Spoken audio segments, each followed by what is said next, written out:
അങ്ങനെ കാത്തിരിപ്പിനൊടുവിൽ ബാറോസ് എന്ന ചിത്രത്തിൻ്റെ ആദ്യ ഷോ ഇപ്പോൾ കേരളത്തിലെ വിവിധ തിയേറ്ററുകളിൽ അവസാനിച്ച് ചിത്രത്തിൻ്റെ ആദ്യ റെസ്പോൺസൊക്കെ പുറത്തുനിന്നിരിക്കുകയാണ്. ആ ഒരു അപ്ഡേഷനാണ് ഇന്നൊരു വീഡിയോ ഭാഗത്ത്.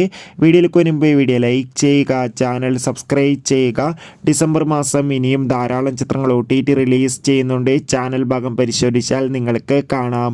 മോഹൻലാൽ നായകനായെത്തിയ ലാലേട്ടൻ തന്നെ സംവിധാനം ചെയ്ത് ഇന്ന് ക്രിസ്മസ് ദിനത്തിൽ റിലീസ് ചെയ്ത ചിത്രമായിരുന്നു ബാറോസ്. എല്ലാ സിനിമാ പ്രേമികളും ഒരേപോലെയായിരുന്നു ബാറോസ് എന്ന ചിത്രത്തിൻ്റെ റിലീസിനായി കാത്തിരുന്നത്. ഫൈനലി ചിത്രത്തിൻ്റെ ആദ്യ ഷോ ഇപ്പോൾ കേരളത്തിലെ വിവിധ തിയേറ്ററുകളിൽ അവസാനിക്കുമ്പോൾ ചിത്രത്തിന് മികച്ചൊരു പോസിറ്റീവ് റെസ്പോൺസ് തന്നെയാണ് പുറത്തുവന്നുകൊണ്ടിരിക്കുന്നത്. ചിത്രം കാണുന്ന സിനിമാ പ്രേമികളെല്ലാവരും ഒന്നടങ്കം പറയുകയാണ് ബാറോസ് എന്ന ചിത്രം മികച്ചൊരു 3D എക്സ്പീരിയൻസ് ചിത്രമാണെന്നും ചിത്രത്തിൽ ലാലേട്ടൻ്റെ മികച്ച അഭിനയം തന്നെ കാണാൻ വേണ്ടി സാധിക്കുന്നുണ്ടെന്നും.